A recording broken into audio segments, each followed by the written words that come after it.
हंसी हंसी पूछे पियावा मोर धन तोरा नैहर कैसन बाट।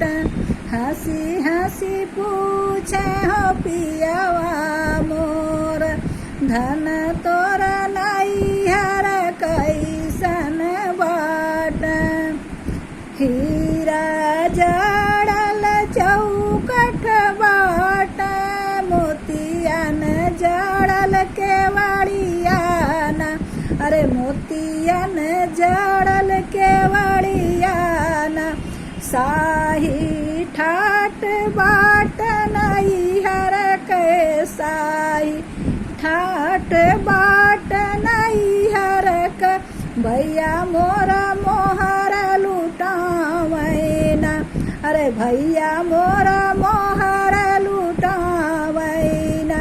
हंसी हंसी पियावा पूछे हो धन से धन तोरा नैहर कैसन बाटना। धन तोरा